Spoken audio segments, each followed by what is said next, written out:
Dentre as várias características de um carvalho, talvez a mais impressionante seja a sua capacidade de resistir a tempestades. Quanto mais intempéries, mais fortalecido o carvalho sai. Mas o carvalho não tem uma aparência atraente, convidativa. Ele não vai fazer nada para te agradar. Justamente por ter resistido a tantas tormentas e ter se adaptado a cada uma delas, as suas raízes se arraigaram ao solo, os seus galhos se adaptaram, se enviesaram, deixando o carvalho até com uma aparência triste, sabe? Triste não, realista.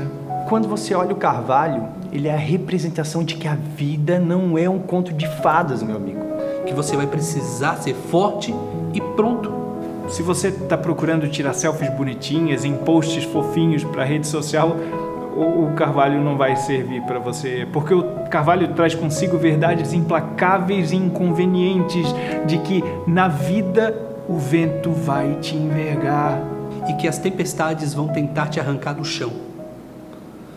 O carvalho não passa a mão na sua cabeça. Mas o carvalho é grandioso, ele é até desproporcionalmente grandioso, ele é grande demais, sabe? Ele até incomoda. Uma característica do carvalho também é conservar o que é bom. Um bom vinho é conservado num barril de carvalho, porque essa é uma propriedade do carvalho, conservar. Mas o carvalho não dura para sempre. Mesmo sendo símbolo de resistência e resiliência, mesmo sendo uma característica do carvalho viver por muitos anos, a sua hora também chega. Mas justamente por ter vivido tanto e tão bravamente, quando um carvalho perece, não fica um sentimento ruim, mas sim de missão cumprida. Completei a carreira.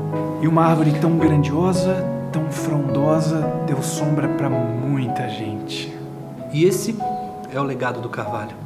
Um carvalho pode até ter ido embora, só que antes de ir, Ele fez brotar milhares de outros carvalhos.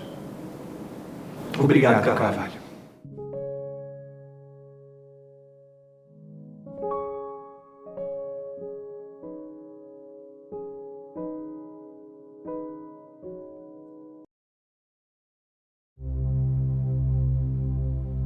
Aquilo que aconteceu aqui, durante uma fração de segundo, está na eternidade. Nunca mais voltará a não ter acontecido. Com esta frase ele explicava o mundo e, ao mesmo tempo, nos dava pistas do que viria a ser a sua obra. 2 anos após o término da Segunda Guerra Mundial, nascia em Campinas, cidade do estado de São Paulo, o filósofo, jornalista, escritor, professor, polemista e até guru, Olavo Pimentel de Carvalho. De origem pobre e índole tímida, encontrou seu destino no significado de seu nome. Olavo significa herança, sobrevivência, ancestralidade. Passou os primeiros anos de sua vida doente, na cama, dependente de injeções diárias para tentar uma cura incerta. Foram 7 anos de doença, seguido por 7 anos de miséria. Mas ainda garoto, transformou a situação dramática em uma lição que repetiu durante toda a sua vida. Olavo não tinha nada a perder e, portanto, prometeu seguir uma vida sem fingimentos. Rebelou-se contra a escola, negou os professores e as tarefas de casa. O impressionante foi o porquê. Olavo queria dedicar o seu tempo aos clássicos. Escolheu como professores nada menos do que nomes como Goethe, Dostoiévski, Shakespeare. E descobriu algo que mudou a sua vida.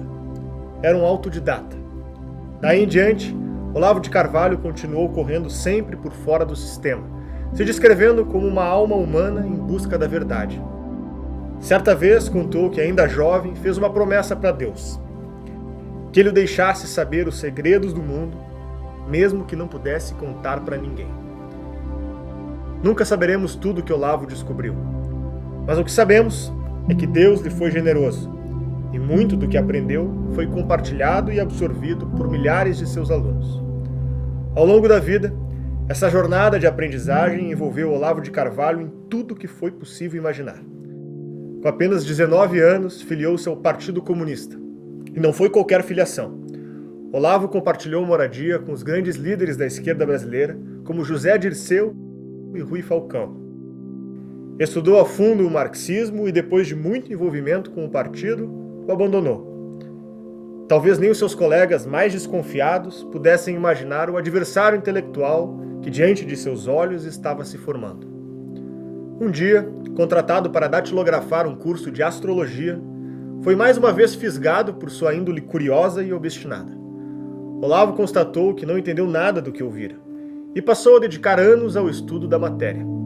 Tornou-se um dos astrólogos mais reputados do país e, em 1979, colaborou na criação do curso de astrologia para a PUC de São Paulo. Tratava-se de um amor passageiro, que logo abandonaria para continuar sua busca pela verdade. Percebendo que o assunto dificilmente permitia conclusões, resolveu deixá-lo de lado e o transformou em um enigma, que não voltou a visitar nem ensinar. Mas a pulga atrás da orelha em relação à espiritualidade manteve-se viva. Olavo buscou em diferentes grupos, seitas e religiões respostas para a vida.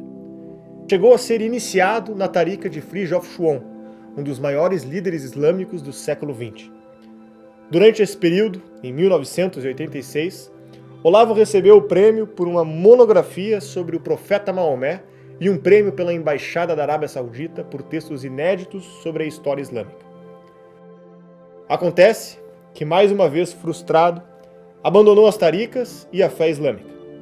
Foi só no cristianismo, e mais especificamente no catolicismo, que Olavo encontrou seu lugar de devoção. Lugar que defendia ter sido conquistado de forma racional, através de uma vida de estudos e dedicação ao tema. Com seu raciocínio perspicaz, seu conhecimento variado e principalmente sua língua afiada, tornou-se colunista do Globo, da Folha de São Paulo, da Época, da Zero Hora, dentre muitos outros jornais e revistas em torno de todo o país. Os artigos que escreveu para a mídia até hoje se destacam dentro dos jornais. Parecem uma voz isolada, de posicionamento conservador, profundidade filosófica e forte carga autoral. Inquieto, denunciou a falta de seriedade dos colegas, abandonou a carreira e manteve a língua afiada.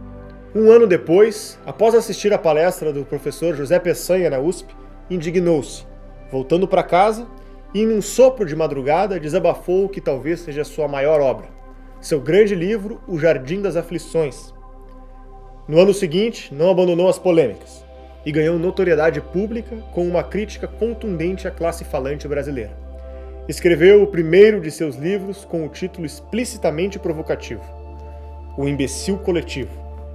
Nascia o Olavo de Carvalho destinado a combater o comunismo, os movimentos de esquerda e o estamento universitário brasileiro. As polêmicas midiáticas o levaram a se mudar do Rio de Janeiro para a Romênia, em convite do ex-ministro da Cultura Jerônimo Moscardo.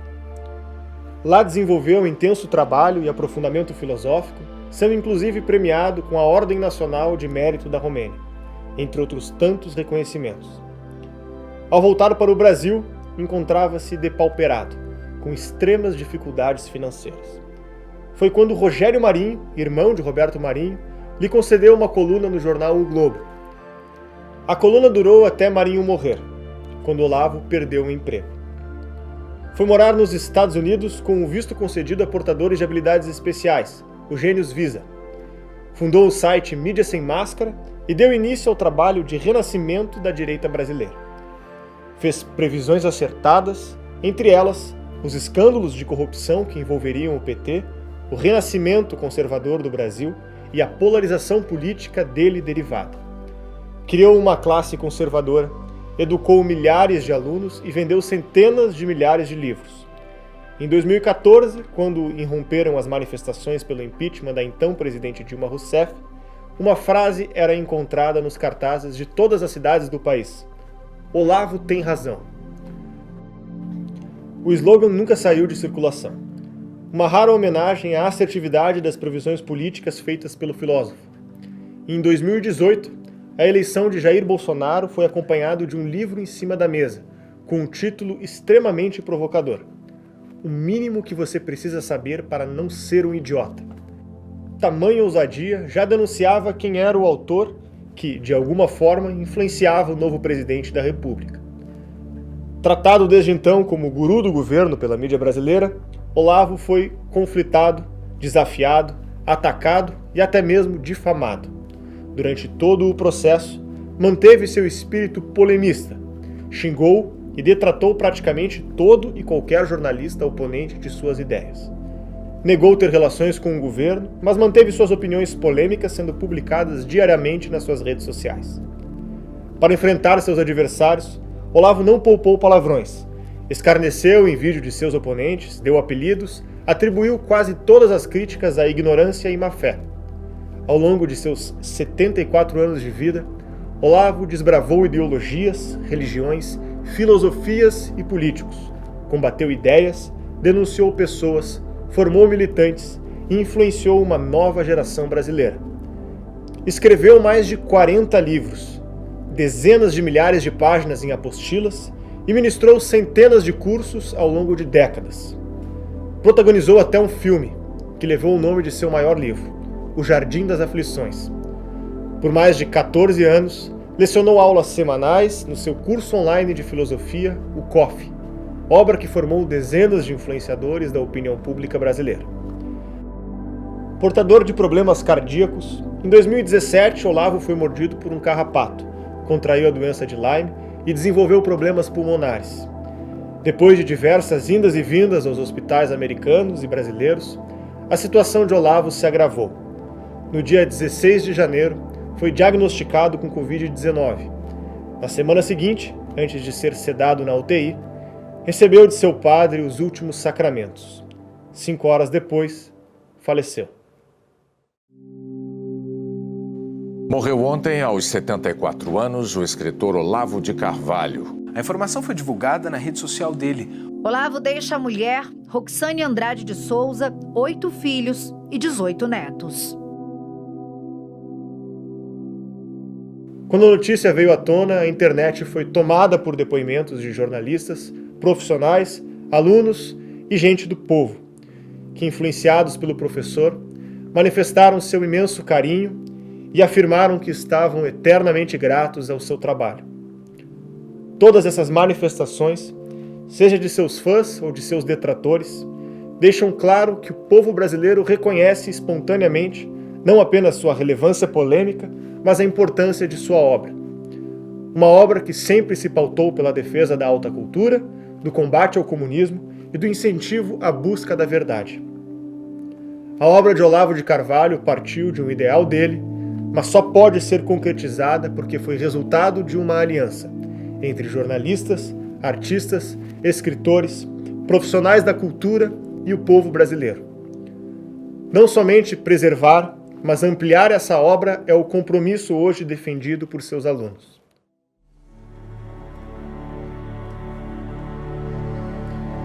Entre inúmeras aulas, brigas, artigos, livros, tweets, erros e acertos, Olavo termina a vida como testemunha de um conselho que deu. Você tem de ser mortalmente sincero com você mesmo e com Deus. Ser aquilo que você é, sem se orgulhar de ser você mesmo.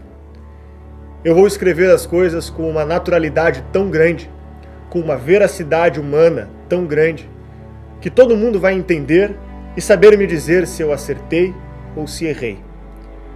Na medida que você aparece, não com uma personalidade forjada, não com uma máscara, mas com o seu coração na mão, a sinceridade, as pessoas te ouvem. É como Goethe dizia, a maior força que existe é a personalidade humana. Na história da humanidade existem personagens que se destacam porque mudaram o mundo, seja pela força das ideias, seja pela força das armas. O nome Olavo de Carvalho entrou na lista, porque teve ideias que usou como armas e promoveu vitórias com elas.